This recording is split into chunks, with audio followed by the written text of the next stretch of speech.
In speaking to Claire at the British Library, we uncovered some outstanding stats around, we all assume that funding is one of the biggest challenges for startups in the UK.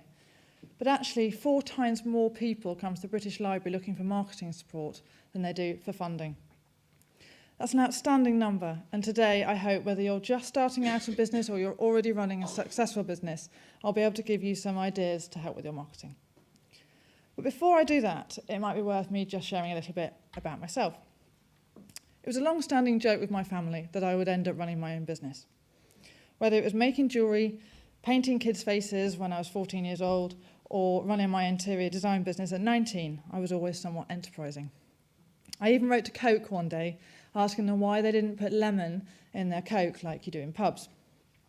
I guess it took them 15 years to crack the recipe, but I do hope to get some sort of royalty check at some point soon.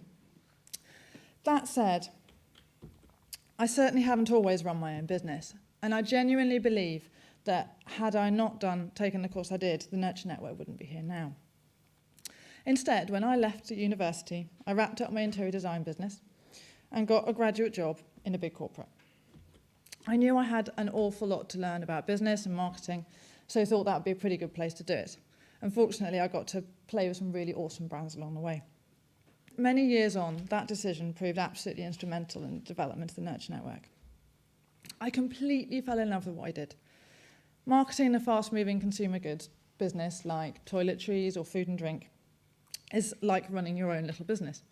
You decide on the strategy to grow your business, and then you're in charge of implementing that strategy, whether it be pricing, promotions, what happens in the factory, improving the factory, or running that next communications campaign. At the grand old age of 24, I remember standing in my product development kitchen thinking how I'd love to do what I already did, but for startups, to help the people with the really great ideas, to launch completely new brands and launch completely new products in the market. I guess that was the first glimmer of the Nurture Network, but at the time, I really wasn't old enough or clever enough to work out how to make anything of it, because I couldn't crack the business model. And so I continued as I was.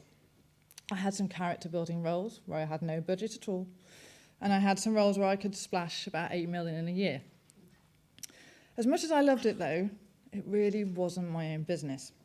And I think my entrepreneurial spirit started building again in 2010, because I'd started to help 2 people with their business ideas develop workable business models.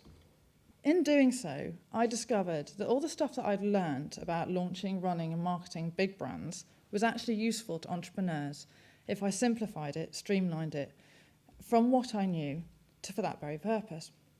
So armed with both the tools and a belief in the level of demand, having spoken to a lot of people, I cracked on sort of sorting out that elusive business model. Plenty of networking, plenty of number crunching. Turns out the answer lay in creating a lean network. It's not about having an agency or trying to learn every single element of the marketing trade. The answer was to have a network of carefully vetted people, all clever at their own thing, to work flexibly just when they're needed. On the one side, you have startups and small businesses that need senior marketing people, but don't need them all the time. And then on the other side, there are senior level marketing people, often mums, who still want to use their brains and work with great brands, but want to do it really flexibly. Put them together and you get an on-demand marketing department. Members of my team work 1 day a week in one business and 1 day a month from the kitchen table of another, depending on the size. And then when we need things like specialist skills like PR, web building, graphic design, we bring them into the team to build as we need them. Working with a full range of businesses from pre-startup right up to about 3 million, I truly understand that challenges are different at each different stage. So I'm going to start with 4 thoughts for those of you who are either just sort of starting out with a business idea or are sort of in the first year of running. For me, the most important thing you need to give yourself is the strongest foundations that you absolutely can. You need to do that by playing a different game to your competition and being really clear on your brand onlyness. To thrive in business, you have to be different. But that doesn't mean you have to create the next innocent drinks. Instead, look at your market, look at the market you want to operate in, and decide how you can play that game differently. As an example, James Dyson went out and created a bagless cleaner when Hoover was still trying to create a more efficient bag. Similarly, Pay As You Gym have completely uprooted a really lucrative health club industry by doing Pay As You Go gym membership. These brands have come along and stolen the show when the giants were sleeping. If you can identify the pain for a consumer in any given market and you can fix it, you can create your own market. Secondly, create what Martin Neumeyer calls onlyness in his great book, Zag. We have to be realistic. Any successful business will get copied in one way or another. And that's why it's really important to create your brand, not just a product. If you create a brand that means something to people with values and a strong identity, competitors will be deterred from copying you and consumers will have another reason to stay with you. Innocent Drinks have seen a multitude of competitors enter the market, including much cheaper versions from the supermarkets. But they continue to grow. Fundamentally, that is down to that little personality that's all over their bottles and all over everything they do. If you look at Starbucks, they didn't discover coffee. They don't create coffee. What they did was create an experience around buying and enjoying coffee. And that's their brand. If you want to identify your brand, first of all, list out all the assets of your business. What do you own? What do only you have? Get clear on your values. What do you believe in? What would you never do? And how do your values come out in the way that you do business? And if your brand were a person, what would their personality traits be? These make up your brand foundation and the things that you want other people to describe your business as. Then, get out there, test and refine it with real people. Brands are what they mean to other people, not necessarily what you want them to mean. So decide how you think you should describe your brand. Get to a point when you're about 70% sure that that's right. And then run with it. Get out there, test it, see how people react, and then refine it. It took nearly 9 months to work out how to describe the Nurture Network. So even people who know what they're talking about, it takes ages. The name hasn't changed, but how we describe it has dramatically changed over that time. And then finally, for those of you just starting out, have a vision and have a vision with numbers. Having a vision of what you want to achieve is infectiously compelling to your consumers, to your team, to any potential investors. Everything you do should be from the perspective of your consumers. So write that vision from that perspective. Describe it as the ideal future that you want to create for your customers. Then add some compelling numbers behind it. That's your business goal. Those numbers are the measure of that vision so that you know when you've got there. Now, for those of you running a business, I've got 5 tips for you. The first rule of thumb is that marketing is everything that touches your consumer. And this can be a confused point. PR, branding, advertising, social media, content marketing, they are all just some of a long list of potential marketing activities that you can implement. But it is vital that we think of them as all under the umbrella of marketing, so that everything you do talks to the consumer in the same way. If you don't, messages can get confused and then ultimately diluted. If you can, broaden this out even further. Consider your sales and customer marketing staff, or those people who are picking up the phones every day, to be under the same umbrella, because they're coming into contact with your consumer too. If they are all aligned, you can reinforce a positive impression of your brand at every stage. Perhaps the most important mindset for good marketing is to make sure that every business decision is with your consumer in mind. To do this, you first have to create a really sound vision of who your consumer is. Where do they live? What do they shop? What do they do? Who influences them?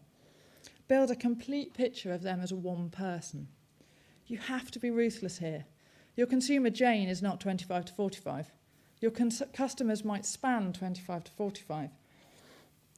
And you don't want to alienate any of those people.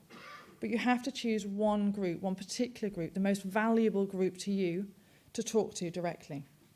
If you don't, your marketing communications will be targeted at no one and ultimately will end up lost in all the other 3,000 messages that people ignore every day. Once you know who you're talking to, all of your marketing can flow from this. If you need to know what you say to them, they can inform you. Quite simply, It's the single most important message that is important to your consumer, or that pain that you're solving for them. This clarity helps to avoid long lists of all the things that are brilliant about your brand and allows you to hone in on just the one that will make them buy you. If you need to know where to focus your marketing activity, your consumer tells you this too. From their profile, you know where they go, you know what brands they like. Therefore, you can make really educated decisions on where to invest time and money most effectively. For example, if you know your consumer is a stylish, independent career woman, you'll want to get your messages in stylist. You'll probably want to run competitions on the few websites that she checks on her lunch hour and give her a product sample on her commute home from work. Next, on to thinking about planning your marketing. Always start with the end in mind. Be objectives driven.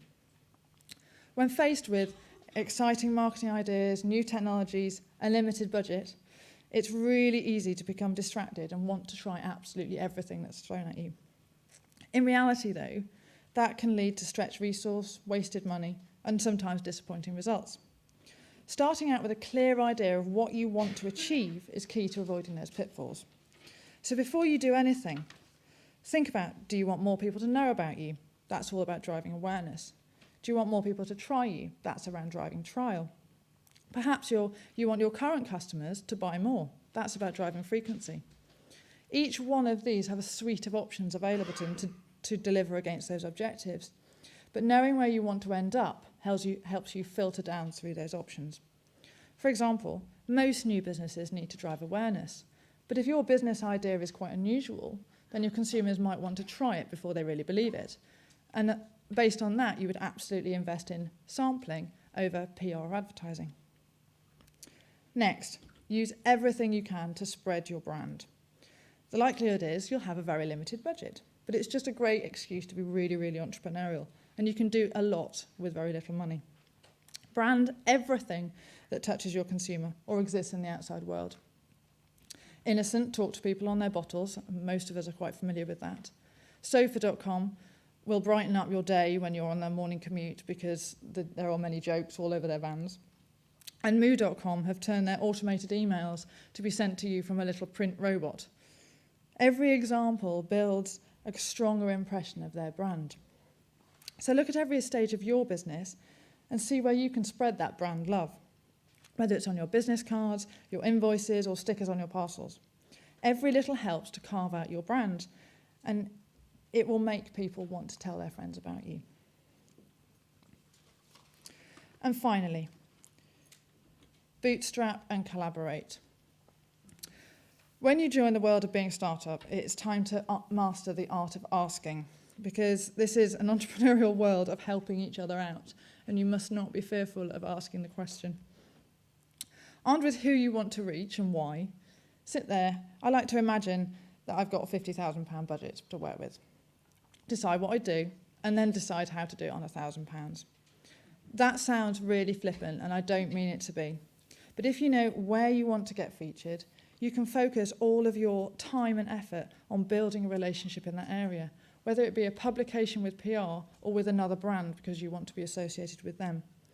By identifying what you have of value, you can barter with that with other people to get what you really want, whether it's giving away products for advertising, offering up competition prizes for editorial coverage, featuring other people's competitions in your marketing in response for the same, or sponsoring an event in return for promoting their event for them. Bootstrapping is all about collaboration. So whether you're at the idea stage or running a fully successful business, I hope that there have been a few nuggets for you to get your creative marketing juices flowing. And if you've got any more questions, we're moving on to the panel. Thank you.